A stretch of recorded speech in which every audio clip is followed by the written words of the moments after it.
Q&A, karena setiap pertanyaan selalu ada jawaban. Dipandu oleh Yohana Margareta.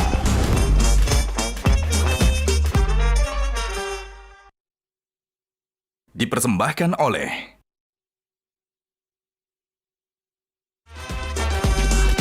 Panelis kita hari ini. Perhatian harus diberikan kepada ibu-ibu hamil, ya, kemudian juga anak-anak kita supaya tidak terkena stunting dan para pelajar. Tapi bagaimana kalau kaum lelaki atau pria, dia juga tidak mampu, misalnya untuk memenuhi pangan sehari-hari, itu kan dijamin oleh konstitusi. Ini bukan soal rasis, tapi soal fakta. Apakah berkomunikasi dengan orang-orang satu daerah itu lebih gampang? Apa pendapat Pak Zulhas kalau ada orang yang mengatakan PAN itu partai atas nasional? Semua asal ada kita sungguh-sungguh bekerja keras, insya Allah ada jalan. Oleh karena itu gantungkan cita-citamu setinggi. Gajah Duduk dipilih karena sudah lama hadir dalam mewarnai perkembangan berbusana di Nusantara dan telah melekat di hati lapisan konsumen secara turun-temurun. Perkembangan sarung sedemikian pesatnya sehingga sekarang tidak hanya dikenakan oleh pria sebagai outfitnya, karena kain sarung Gajah Duduk menawarkan kenyamanan yang sesungguhnya serta tidak bisa dibandingkan. Hal ini sesuai dengan tagline kita, Legenda Nusantara, bahwa sarung adalah budaya kita, sarung adalah Indonesia.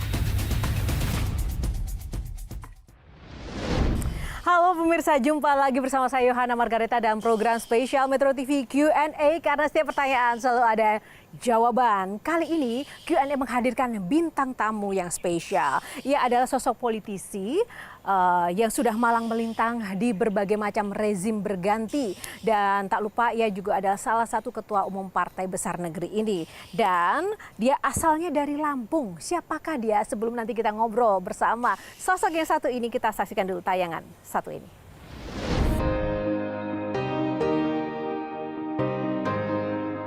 Siapa tak mengenal sosok politisi kawakan ini? Zulkifli Hasan lahir di Lampung 31 Agustus 1962. Lebih dikenal dengan nama Zulhas atau Bang Zul, adalah seorang wirausahawan dan politisi berkebangsaan Indonesia yang saat ini menjabat Menteri Koordinator Bidang Pangan. Ia pernah menjalani posisi menteri di 3 era kepemimpinan presiden dari SBY, Jokowi, hingga Prabowo. Perjalanan hidup seorang Bang Zul saat ini jauh dari cita-cita awal yang ingin menjadi dokter atau menjadi seorang kiai, seperti harapan sang ayah. Lahir dari keluarga petani, menjadi pria yang dikenal gigih dan pekerja keras, memiliki mimpi untuk menyejahterakan petani Indonesia di tengah gempuran kondisi ekonomi yang tak pasti.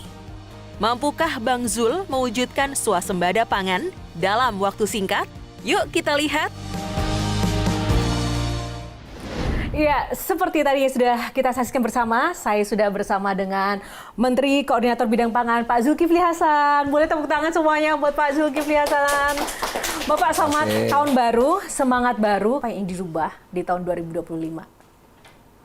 Saya tentu bersyukur kepada Allah sudah melewati hari-hari yang tidak mudah, ya kan, dan berdoa agar tahun 2025 ini berarti kan usianya berkurang 1 tahun, ya.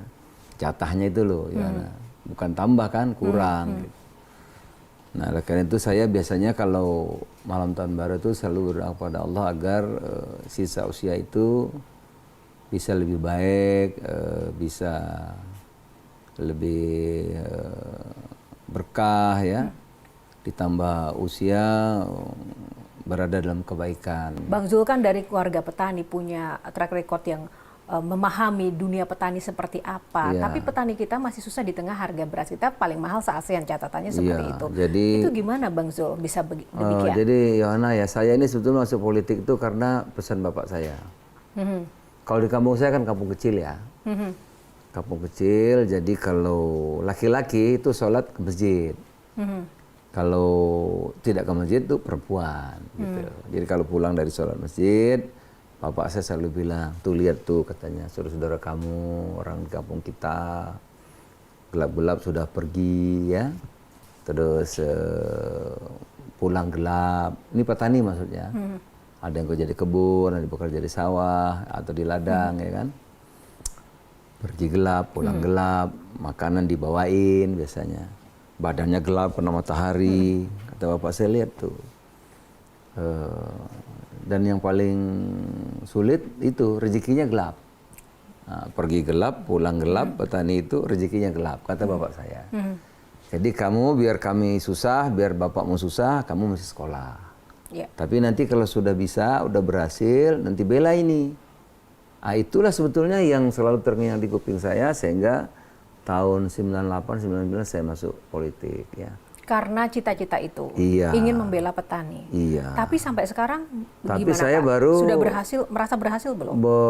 Saya baru diberi kesempatan yang betul-betul posisi mengambil keputusan ya sekarang ini karena Menko bidang pangan. Selama Menteri Perdagangan nggak bisa? Itu keputusan pemerintah kan. Karena impor itu kan risiko daripada produksi kita yang kurang. Di 2025 ini intinya para petani kita akan bisa lebih sejahtera tidak Pak dengan Bapak sekarang menjadi Menko Pangan?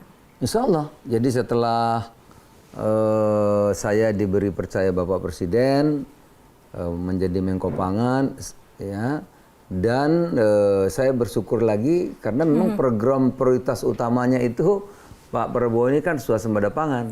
Nah, jadi program utama ya top prioritinya swasembada pangan. Tapi sebelumnya itu di 2 periode pemerintahan Pak Jokowi impor beras sepanjang 2015-2023 mencapai 8,4 juta ton. Dan sekarang tidak hanya beras, swasembada pangan bisa simsalabim secepat itu kah Pak? Dari yang tadi kekurangan sekarang kita swasembada lagi. Ya begini kata Pak Prabowo. Kita jangan rendah diri, ya. Kita jangan apa-apa merasa tidak bisa. Jadi Presiden perintahkan kepada bantu-bantunya pada kami, ya kita itu berjuang dulu, ya Yohana. Kita bekerja keras dulu, berjuang dulu. Segala masalah kita petakan, kita lihat, kita cari solusinya, bekerja keras. Kalau nanti memang nggak bisa, baru. Oleh karena itu kami meyakini bahwa kita dalam waktu yang cepat sudah bisa, tidak usah impor beras, tidak usah impor garam dan lain-lain. Gitu. Nah di tengah swasembada pangan tadi juga di pemerintahan Pak Prabowo juga sudah jarang kita mendengar food estate itu Pak. Kenapa tidak ada lagi? Apakah memang dianggap sudah tidak diperlukan? Agar swasembada itu ada 2 caranya, Yohana. Satu, kita melakukan optimalisasi yang ada. Ini kita sudah punya lahan pertanian, kita punya irigasi ya. Sudah ada, itu kita optimalisasi. Yang kedua, tentu kita harus membangun yang baru, yang disebut food estate itu. Nah, ini yang bangun yang baru tentu perlu waktu kan. Bisa 5 tahun, bisa 7 tahun. Membangun yang baru kan sesuatu yang baru nggak mudah. Ya, misalnya kita sekarang sedang mengembangkan di Merauke 2 juta. Ada untuk ladang atau tanaman padi, ada juga tanaman tebu. Ya, 2 juta tentu memerlukan waktu. Ya, yang baru, yang kita kenal tadi food estate. Memang Pak Prabowo tidak mau gembar-gembor beliau itu. Kadang-kadang juga kalau kunjungan incognito, tiba-tiba datang gitu, tiba-tiba itu ya tidak di apa namanya tidak di Pak Prabowo tidak begitu suka acara-acara seremonial ya. Beliau datang bolak-balik tapi ya itu incognito ya, tiba-tiba datang gitu. Tapi itu yang baru memang perlu waktu. Tapi yang optimalisasi ini bisa cepat dirasakan. Sebelum kita lanjutkan ada satu rekan panelis yang ingin menyampaikan pertanyaan untuk Pak Zul. Kita akan tayangkan. Nanti. Mungkin Bapak kenal dengan sosok satu ini. Malam, selamat tahun baru Abangda Zulkifli Hasan, Menteri Koordinator Bidang Pangan Republik Indonesia.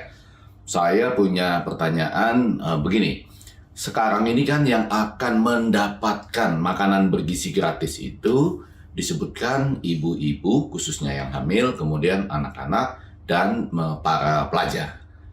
Padahal menurut konstitusi kita, itu yang harusnya mendapatkan makanan bergizi gratis itu adalah seluruh fakir miskin dan anak terlantar. Maksud saya tentu saja perhatian harus diberikan kepada ibu-ibu hamil, kemudian juga anak-anak kita supaya tidak terkena stunting dan para pelajar. Tapi bagaimana kalau kaum lelaki atau pria demikian rentannya atau di bawah kondisi tertentu, dia juga tidak mampu misalnya untuk memenuhi pangan sehari-hari, itu kan dijamin oleh konstitusi. Nah, mudah-mudahan Bangda Zulkifli Hasan bisa membenarkan persepsi itu bahwa yang perlu mendapatkan pangan di Indonesia ini, apalagi yang diberikan oleh negara sebagai perlindungan sesuai konstitusi, bukan hanya ibu-ibu, khususnya ibu-ibu hamil, para pelajar dan anak-anak, tetapi juga seluruh lapisan masyarakat, pria ataupun perempuan yang betul-betul memang tidak berdaya untuk mendapatkan pangan sehari-hari. Ya, ini sahabat saya. Ya, silakan Pak. Jadi tadi yang betul-betul memerlukan itu sudah didahulukan. Kita ada Menteri Sosial, itu memberi makan lansia itu jauh sebelumnya sudah, programnya sudah ada. Itu lansia itu hampir 1 triliun lebih anggarannya. Juga ada 2 juta lebih rakyat kita yang memang sudah nggak bisa apa-apa ini. Ya sudah miskin ekstrim, itu tiap bulan dibantu. Sudah lama, kalau ini sudah bertahun-tahun. Itu ditangani oleh Menteri Sosial yang kalau saya tidak salah itu hampir total anggarannya 40 triliun lebih. Itu yang tiap bulan itu dulu memang dalam bentuk pangan, sekarang dalam bentuk cash transfer, karena ada kejadian-kejadian yang kemarin ramai lah. Oleh karena itu sekarang diminta datanya, kemudian ditransfer, cash transfer langsung. Itu sudah, gitu. Nah, yang belum itu anak-anak sekolah kita ini yang ingin, dan ibu hamil yang ingin mendapat perhatian pemerintah agar mereka ini dapat makanan yang bergizi. Karena kalau tidak, ya kita nanti sumber daya manusia kita tentu tidak akan bisa bersaing kalau gizinya kurang, kan? IQ-nya bisa rendah, kemampuan fisik, IQ dan sebagainya itu tentu akan menjadi, karena kuncinya nanti adalah sumber daya manusia. Ini akan di-launching tanggal 6 Januari 2025 ya Pak? Makan bergizi gratis secara resmi? Ya, sekarang anggarannya baru 71 triliun memang belum semua. Belum semua. Nah, sekarang Bapak Presiden lagi berusaha keras agar melihat anggaran yang ada, kan ini kan anggaran ini perlu sana sini, tarik sana tarik sini. Nah, ini menarik Pak soal anggaran. Ini makan bergizi gratis untuk 82,9 juta penerima membutuhkan anggaran 800 miliar per hari. Jika total implementasinya 400 triliun, jika diimplementasikan secara penuh itu Pak, luar biasa sekali Pak. Iya, jadi yang pertama 71 triliun. Uangnya dari mana Pak itu Pak?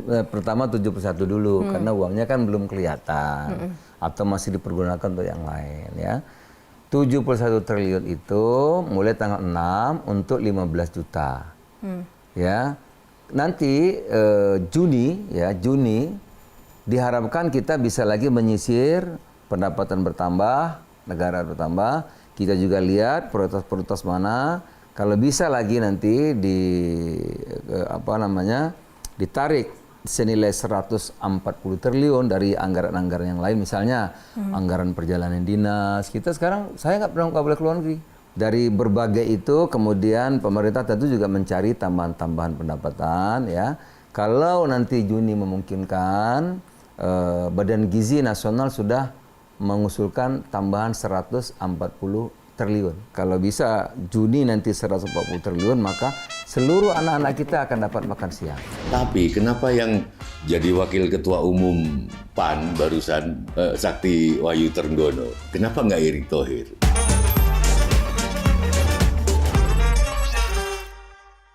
Dipersembahkan oleh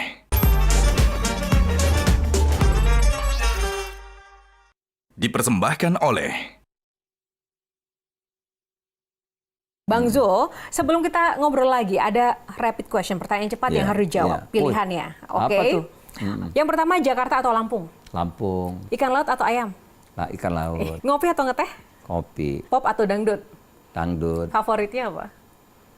Begadang. Begadang, Rhoma Irama. Begadang. Pak Jokowi atau Pak Prabowo? Pak Jokowi atau Pak Prabowo dan Pak Jokowi. Oke, tepuk tangan. Bang Zul, ini juga termasuk sosok yang hebat ya. Di zaman Pak SBY, Pak Jokowi, Pak Prabowo, dari rezim ke rezim, selalu dipercaya untuk mengemban tugas dan jabatan. Resepnya apa sih masih eksis? Kunci sukses seorang politisi agar tetap bisa masuk ke semua lini dan dipercaya di semua rezim pemerintahan. Saya selalu menyampaikan kepada presiden-presiden yang mengangkat saya sebagai pembantunya, itu selalu menyampaikan apa adanya. Kalau kita jadi pembantu presiden, apapun presiden kita mesti sukseskan. Kalau kita nggak setuju, ya kita mundur. Kita akan saksikan ada tayangan yang satu ini, Pak, pertanyaan dari Gen Z kita. Oh iya, dengan senang hati. Halo Pak Zulhas, lahan pertanian untuk pangan Indonesia tiap tahun semakin menipis. Nah, apa yang akan Bapak lakukan untuk memastikan stok pangan Indonesia tetap terpenuhi? Terima kasih. Oh iya, ini sederhana tapi langsung to the point. Langsung, karena udah mau lebaran juga nih Pak. Iya. Jadi tadi kita lakukan pertama optimalisasi. Lahannya kan berkurang terus ini, Yohana, kan berkurang terus. Nah, lahan pertanian padi terutama itu ada 7,5 juta. Tapi rata-rata sekali panen. Artinya apa? Artinya tidak ada irigasinya. Ya, sebagian ladang itu tidak ada irigasinya. Nah, ini kita harus bangun irigasinya. Kita akan bangun 2 juta. 2 juta untuk 2 juta hektar sawah, ini kita akan bangun irigasinya. Kalau ini jadi, produksi kita kan 52 sampai 54 juta gabah. Kalau 2 juta jadi, maka dia akan menjadi 64 juta. Kalau sudah jadi 60 juta, nggak usah impor beras lagi. Cukup. Satu. Kedua, orang kan petani Indonesia itu petani paling rajin sedunia. Paling rajin. Paling rajin. Cuma satu permintaan, tanya petani, Bapak-bapak harapannya dari pemerintah apa gitu. Tolong dibeli hasil kami dengan harga yang bagus. Nah, kemarin sudah. Presiden sudah putuskan, perintahkan kita beli gabah. Dari 6.000 sekarang 6.500. Seperti apa pengawasan dan pemantauannya? Itu dia saya katakan tadi, tidak bisa kerja sendiri. Ini semangat ini harus menjadi semangat kita semua. Oleh karena itu saya keliling. Belum ada Menko yang keliling kayak saya begini kayaknya. Jadi kemarin kami rapat di Bandung, mengumpulkan seluruh bupati, kepala dinas, instansi terkait, Pangdam, kemudian Kapolda, ya, untuk memiliki visi misi satu tim yang tangguh yang bisa bekerja sama untuk menyelesaikan ini. Nggak mau pusat saja. Tapi ada satu penyuluhnya nanti akan pindah ke pusat.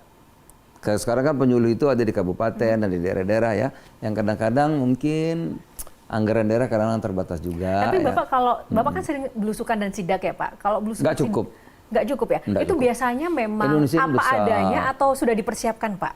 Kalau bagaimana memastikan kondisi di lapangan itu sesuai dengan laporan pandangan mata Bapak? Tidak mungkin dikondisikan oleh sekarang Pak Prabowo mengajari kami, kita itu tidak boleh sering-sering atau tidak perlu seremonial, tapi incognito. Jadi kalau kunjungan mendadak, kalau kunjungan datang diam-diam, itu akan mendapat hasil yang lebih jujur gitu. Itu yang kita lakukan. Sudah dilakukan ya. Baik. Kita juga akan mendengar kejujuran dari panelis yang ingin bertanya lagi untuk Pak Zul. Ini bukan soal rasis tapi soal fakta. Apakah berkomunikasi dengan orang-orang satu daerah itu lebih gampang? Feeling saya, Bang Zul itu sangat dekat sama Mas Erick Thohir. Karena saya lihat, ternyata sama-sama dari Lampung. Tapi kenapa yang jadi wakil ketua umum PAN barusan ketika menteri-menteri masuk, kok teman saya Jawa Salatiga itu, Boyolali, Sakti Wahyu Trenggono. Kenapa nggak Erick Thohir? Itu pertanyaannya. Kawan saya se-Indonesia, saya tidak karena ini satu kampung atau lain ya. Kalau Pak Erick, saya udah 25 tahun memang berteman dengan keluarga itu. Ya memang kebetulan satu daerah gitu. Tapi saya udah 25 tahun berteman. Kami sudah seperti keluarga, saudara. Mas Terang bukan orang baru juga. Mas Terang dulu wakil Bendahara PAN. 10 tahun yang lalu waktu zaman Pak Atta. Dan saya teman baik gitu. Dan kebetulan memang dari Jawa Tengah. Ya nggak ada soal. Pak Hanif dari Jawa Timur itu ya, Menteri Lingkungan Hidup. Itu juga teman baik, kenal baik. Satu lagi Dudi lahirnya di Sulawesi Utara lahirnya. Itu dulu Bendahara PAN 15 tahun yang lalu gitu. Kita lanjut dulu panelis yang lainnya. Nah, ini saya tidak berbicara soal bidang pangannya. Tetapi belakangan banyak menteri yang datang mengunjungi mantan presiden Bapak Joko Widodo. Abang tadi juga ikutan ya kalau nggak salah. Maksud saya begini, mudah-mudahan tidak terlalu banyak menteri yang terus-menerus datang ke mantan presiden Republik Indonesia siapapun dia. Karena ada dua hal. Yang pertama, dalam konteks komunikasi bisa terlihat seperti ada matahari kembar. Bukankah kita sudah punya presiden yang sangat pintar, yang juga wibawanya diakui di dunia, yaitu Bapak Prabowo Subianto. Kalau terlalu sering dan terlalu banyak yang datang ke presiden sebelumnya, itu kan kelihatannya seperti matahari kembar. Tapi yang kedua juga, ini untuk mencegah jangan sampai mantan presiden sebelumnya, siapapun dia, itu terlihat seperti post power syndrome gitu. Didatangi terus, maunya didatangi terus gitu. Mudah-mudahan tidak terjadi demikian ya pada Bapak Presiden kita yang terdahulu. Atau yang ketiga, ada semacam persepsi dari masyarakat, ini menteri-menteri yang sering datang ke Bapak Presiden terdahulu ini, kesalahan-kesalahannya diketahui oleh Bapak Presiden yang terdahulu. Sehingga seringkali lapor, seringkali nggak enak harus lapor, karena lagi-lagi ada semacam kesalahannya yang diketahui dan bisa ditarik-tarik katanya kakinya gitu. Ya, artinya bagaimana menurut pendapat Abang Zulkifli Hasan? Nah, ya, Yohan ya tentu apa yang terjadi di balik dengan layar sih Bang Zul? Teori kedaulatan ya, kita ini kan undang-undang dasar ya. Yang berkuasa itu rakyat, yang berdaulat itu rakyat. Tapi rakyat kan memilih pemimpinnya. Udah dipilih Pak Prabowo. Saya ngusung kan udah 3 kali 15 tahun, jadi kan bukan baru gitu. Nah sekarang kedaulatan ada di Pak Prabowo, jadi presiden. Jadi yang berkuasa berdaulat itu Pak Prabowo presiden. Sebagai proses demokrasi yang sudah dilalui. Jadi berdaulat berkuasa penuh Bapak Presiden Pak Prabowo namanya. Lah kami ini pembantunya. Namanya sebab pembantu. Pembantu itu ya apa kata presiden kita ikut. Kalau tidak ikut ya keluar berhenti gitu. Itu saya ini mantan ketua MPR paham betul gitu. Jadi atasan, pimpinan, ya tempat kami berbakti, ikut arahan itu presiden. Karena beliau itu yang mengangkat. Kami tidak punya kepribadian, yang punya beliau. Jadi kita ini pembantu presiden. Jadi sowan ke Pak Jokowi apakah juga arahan dari Pak Prabowo? Kita kalau berteman, saya begitu ya. Kalau kita berteman, orang itu presiden atau tidak mantan presiden, apa dia apapun, ya kita tetap teman. Artinya jangan bukan sampai karena arahan kalau Pak udah nggak Prabowo, menjabat kan, Pak? lagi, kita nggak berteman lagi gitu. Terus kalau presiden kita terus kalau nggak jadi presiden kita terus hajatan aja, kawin aja nggak ngundang. Saya nggak begitu. Atas saya Bapak Presiden, tapi Pak Jokowi teman saya. Terserah publik apapun katanya. Gitu.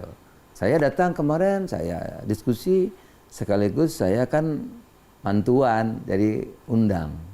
Masa setelah beliau tidak presiden, saya kalau mantuan aja ngundang aja enggak, saya nggak begitu. Apakah itu juga dilakukan ke Apapun mantan kata presiden yang lain? Apapun kata publik, saya nggak masalah. Tapi itu juga dilakukan ke mantan presiden yang lain. Oh iya dong. PAN itu partai artis nasional. Karena banyak betul calon-calon anggota legislatifnya, bahkan sekarang sudah duduk di DPR, adalah para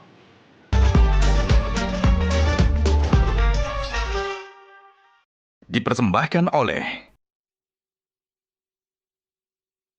Saya mau nanya, apa pendapat Pak Zulhas kalau ada orang yang mengatakan PAN itu partai artis nasional? Karena banyak betul calon-calon anggota legislatifnya, bahkan sekarang sudah duduk di DPR, adalah para figur publik yang tidak cuma sekedar kader, bahkan tiba-tiba muncul lalu kemudian menjadi anggota legislatif dari PAN. Nah gimana Pak, Bapak setuju nggak PAN itu partai artis nasional? Ya memang itu panggilan sayang sebetulnya, panggilan suka atau panggilan cinta kan. Jadi PAN itu kalau anak-anak muda manggil kami, wah PAN itu Partai Artis Nasional. Oke, buat kami itu panggilan kesayangan. Tapi kalau di Jawa Timur, lain lagi panggilannya. PAN adalah Partai Anak Nahdien, ya kan? Nah, jadi karena PAN ini terbuka. Ibaratnya kalau Yohan milih perbankan ini bank umum. Bank umum itu siapa saja terbuka. Kan logo kami matahari. Matahari itu tidak pernah membeda-bedakan siapapun, silakan. Yang mau berbakti untuk negeri ini, ayo gabung sama kita. Nah, tentu nanti pada akhirnya kami seleksi dan juga diseleksi oleh masyarakat. Dan artis-artis yang bergabung sama saya, wow, keren-keren. Selain popularitas, tapi tidak hanya itu. Hebat-hebat. Uya-Kuya, itu sarjana politik UI. Coba aja berdebat sama dia. Saya aja bisa kalah, gitu. Feral Bramasta, anak muda, diakui. Ya, penguasaan bahasa asingnya, substansi masalah sangat menguasai. Saya lihat di mana-mana dia dipuji orang gitu. Siapa lagi? Desi Ratnas itu doktor S3, nggak sembarangan. Eko Patrio, itu dia memimpin Jakarta. Dulu 0 PAN, sekarang 3 kursi DPR aja. 10 DPRD. Kalau nggak hebat nggak mungkin. Ada yang merekomendasikan rekan-rekan artis itu atau Bapak memilih sendiri? Kami ini kan terbuka, egaliter ya. Siapa atau mereka saja, menawarkan diri? Iya, siapa saja bisa ketemu. Jadi mereka datang diskusi. Nggak suka dulu, nggak tiba-tiba mau masuk pun enggak kan. Kita ngobrol dulu, kita diskusi panjang berhari-hari. Kadang-kadang sambil makan malam, kadang-kadang sambil olahraga. Kan kami biasa. Nah, tidak ada gap antara ketum dengan siapapun gitu. Jadi lama-lama mereka yang tertarik gitu. Tertarik, kita diskusi panjang, hari ini mereka juga mendaftar. Dan mereka tahu kalau di PAN itu, kalau artis bergabung bukan vote getter. Itu yang paling penting. Bukan vote getter, bukan Pak? vote getter. Karena di kalau tempat lain cuma vote getter, habis itu dia nggak jadi. Yang jadi biasanya kader lama gitu. Kalau kita jadi. Harus modal sendiri nggak sih, Pak? Waduh, kayak Uya itu habis tuh mobil-mobil dijual tuh. Partai juga membantu, tapi kan ala kadarnya. Itu saya tahu, Uya itu mobilnya berapa itu dijual itu. Oh ya. Tapi kan hasilnya ada gitu. Feral juga begitu ya, beberapa jual macam-macam lah. Masih ada satu lagi, Pak. Kita dengarkan pertanyaan panelis yang satu ini. Pertanyaan saya, ada 2. Kan keluarga Bang Zul semuanya bergerak di politik. Ada yang di anggota DPR, Putri Hasan, ada Zita Anjani yang di utusan pariwisata, ya itu kan jabatan-jabatan politik. Pertanyaan saya pertama, di meja makan itu ngomongnya politik atau keluarga ya, seperti yang ulang tahunan yang pernah nyebar di netizen ketika Bang Zul ngasih 30 juta atau apa kalau cucu kalau nggak salah loh. Pertanyaan kedua, kan ada Putri Hasan, ada Zita Anjani yang utusan itu. Nah, Anjani ini kan nama pewayangan, ibunya Hanoman. Orang yang bertapa seperti kodok, yang hanya makan apa yang lewat di depannya. Kemudian dia dikasih kesaktian berupa menjadi ibunya Hanoman. Apakah di Lampung itu ada wayang juga? Atau cara Pak Zul menyenangkan orang Jawa, termasuk Prabowo? Oh ya, sekalian, apa kiat-kiat Bang Zul menjadi orang yang sangat dekat dengan Prabowo? Di rumah itu kami biasa terbuka gitu. Saya sama anak-anak itu kadang-kadang debatnya keras, apalagi Zita. Soal negara? Ya berbagai hal kami diskusikan. Soal politik, soal ekonomi, ya, soal keluarga gitu. Waduh, itu kalau kita bisa berdebat keras, biasa di keluarga saya. Dan sesibuk-sibuknya memang saya usahakan seminggu itu makan bareng. Itu biasanya kalau makan bareng tuh bisa berjam-jam, bukan makannya, diskusinya itu. Bisa 3 jam, bisa 4 jam. Nah, tadi gitu. Yang didiskusikan apa tuh? Ya macam-macam, ada politik, ada ekonomi, atau masa depannya mereka masing-masing, kita juga diskusi ya. Dan berbagai hal lah, ya karena saya orang politik memang banyak politik yang dibicarakan banyak. Kalau ini bagaimana, biasa begitulah. Jadi anak-anak terlatih. Ya memang kadang-kadang itu, kalau keluarga dokter biasanya anaknya dokter gitu ya. Kalau keluarganya TNI, tentara ya tentara begitu. Nah saya politisi. Putra saya 2, putri 2. Yang 2 nggak tertarik, yang laki-laki. Sama sekali nggak tertarik. Kadang-kadang foto aja males, nggak mau. Dia mereka usaha, bisnis gitu. Yang perempuan ini dua-duanya tertarik di bidang politik, ya silakan gitu. Bapak nggak takut dicap melanggengkan dinasti politik? Bayangin jadi DPR itu kan gimana ngelanggenginnya? Oh, dipilih rakyat sendiri. Putri itu maju DPR di Lampung, saya kampanye 2 kali kalau nggak salah. Lainnya di bertarung sendiri. Oh, lawannya berat-berat, bupati, macam-macam. Dan tadi pertanyaan selanjutnya dari Mbak Tejo, apa sih resep bisa dekat dengan Pak Prabowo? Ini dengan Yohana. konteks anjaninya orang Lampung tadi, Pak. Ya, jadi saya dengan Pak Prabowo itu sebetulnya kita sama cita-citanya saja, gitu. Cita-citanya sama. Jadi waktu pun 2014 dukung, janji Pak Prabowo itu, Pak kita dukung Bapak, tapi Bapak pimpin lu swasembada pangan. Karena cita-cita saya masuk politik sebenarnya itu. Wah sama Pak Zul cita-cita kita, salaman. Itu aja. Kedua 2019 kita maju lagi kan, dukung lagi Pak Prabowo. Pak, Bapak kalau kita menang harus memimpin swasembada pangan. Sama-sama Pak Zul cita, salaman lagi gitu. 2024 sama lagi. Pak semua boleh pergi, saya tetap dukung Bapak. Kita dua aja bisa maju. Tapi Bapak pimpin langsung ya Pak, kita harus swasembada pangan. Sama Pak Zul, salaman. Itu aja. Jadi kunci kerjasamanya, ikatan koneksi dengan Pak Prabowo karena swasembada pangan. Kita ingin agar kita ini swasembada pangan. Nah. Karena itu menyangkut rakyat banyak. Dan itu memang mimpi saya.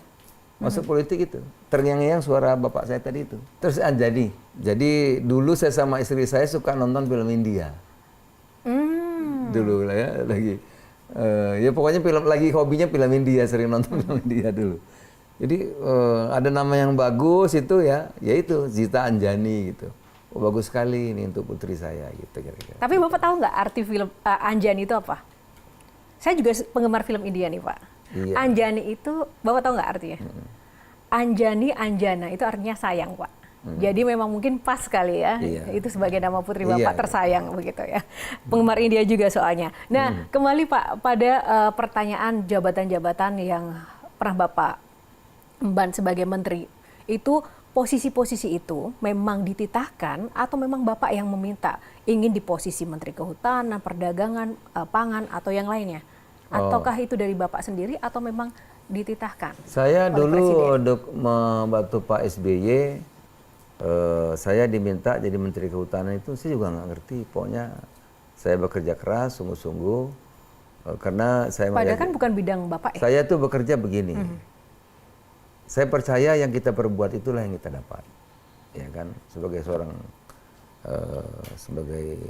Muslim, berbuat kalau tanam mangga, buahnya mangga.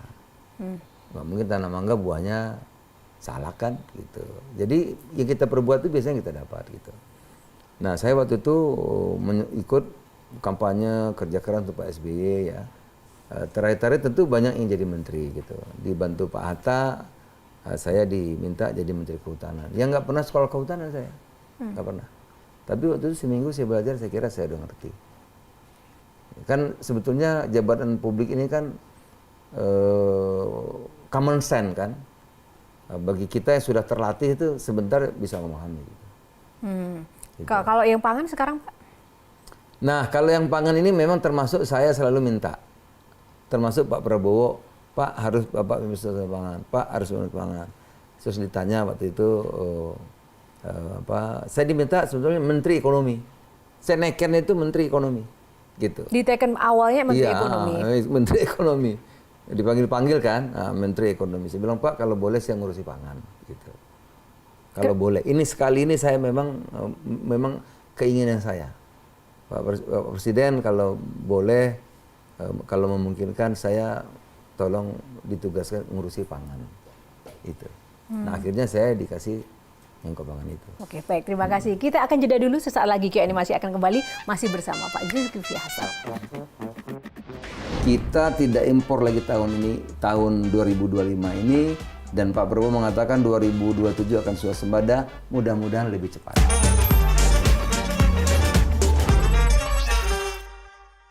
Dipersembahkan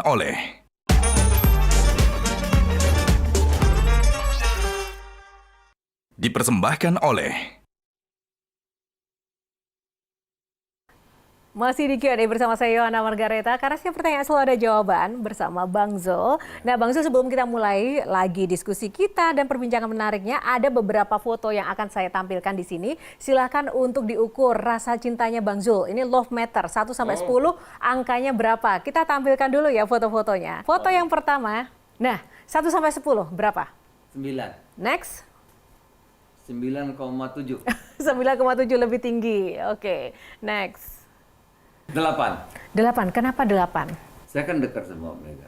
Mega itu kan presiden wanita pertama Amerika aja belum ada loh.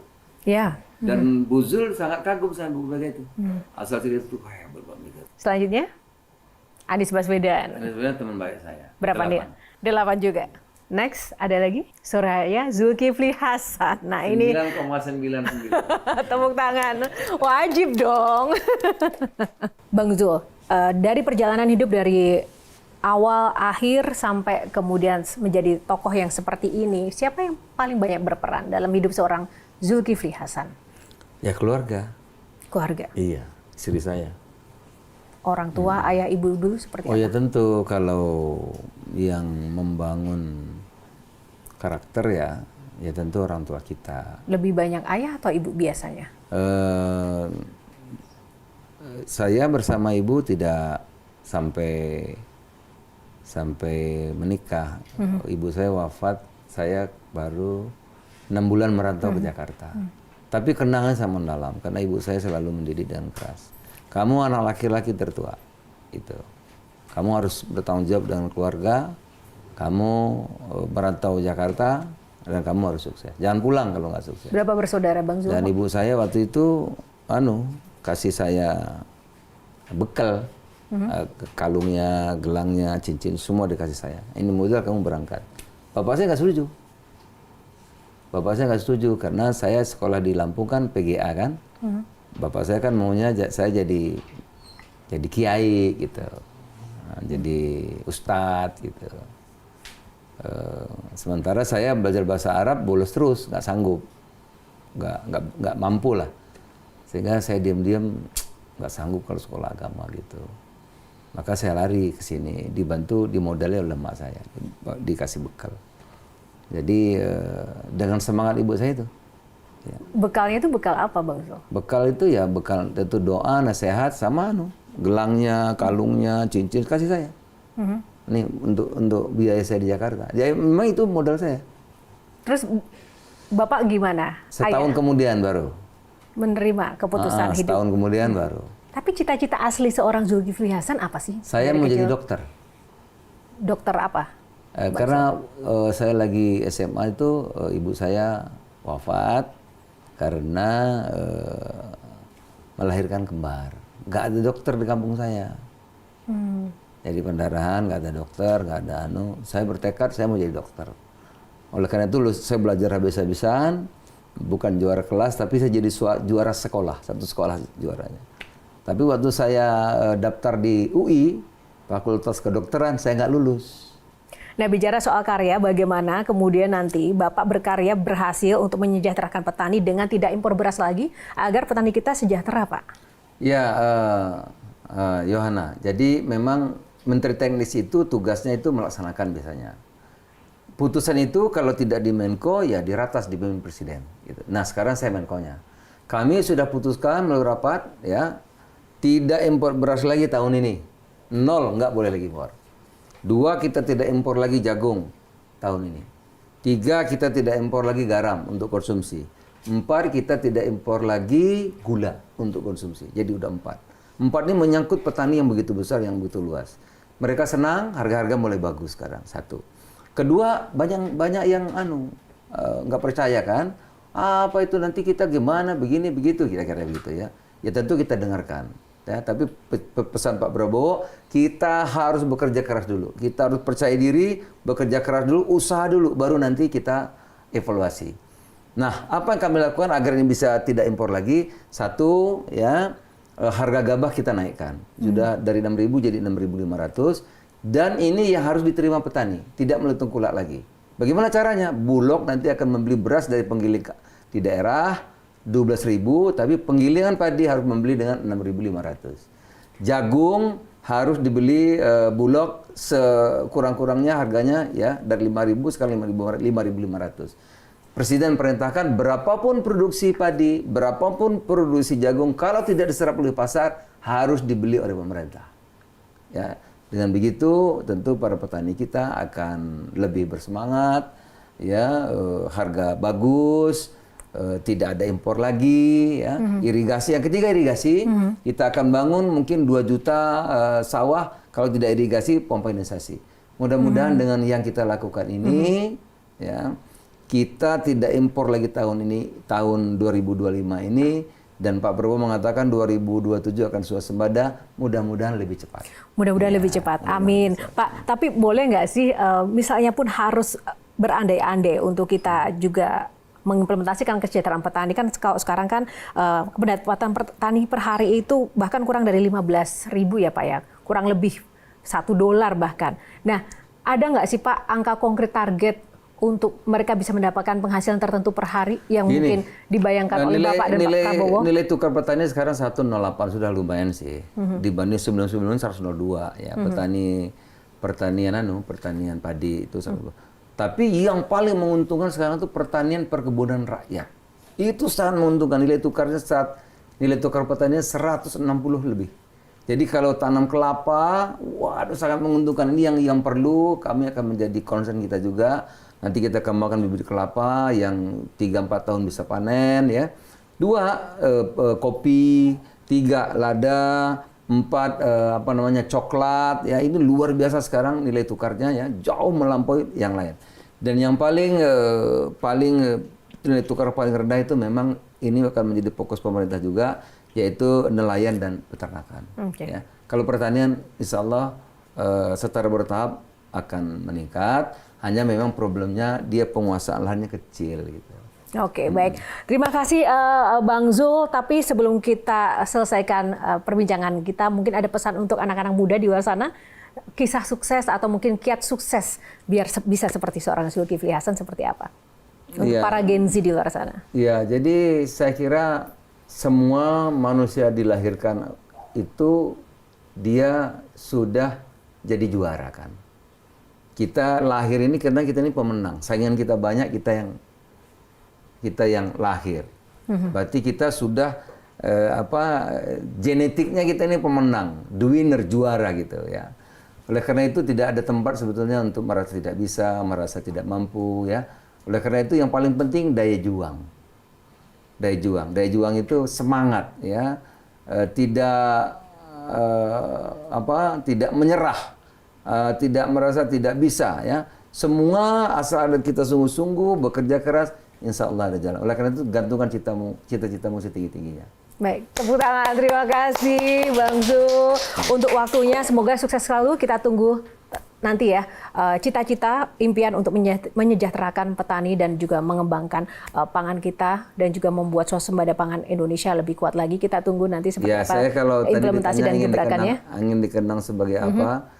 Ya kalau bisa, ya Allah mudah-mudahan Allah tolong ya, bisa dikenang sebagai mengembalikan kejayaan para petani. Bapak Pangan Indonesia, enggak ya? Bapak Pangan itu presiden. Presiden ya. Baik, terima kasih Bang Zul untuk waktunya dan semoga menginspirasi Anda pemirsa dimanapun Anda berada. Terima kasih atas kebersamaannya dan tak lupa saya ucapkan terima kasih untuk sarung gajah duduk legenda Nusantara yang ada tulisan Arabnya yang sudah menyiapkan busana saya pada malam hari ini. Dan Q&A masih akan hadir dengan episode menarik lainnya hanya untuk Anda karena setiap pertanyaan selalu ada jawaban.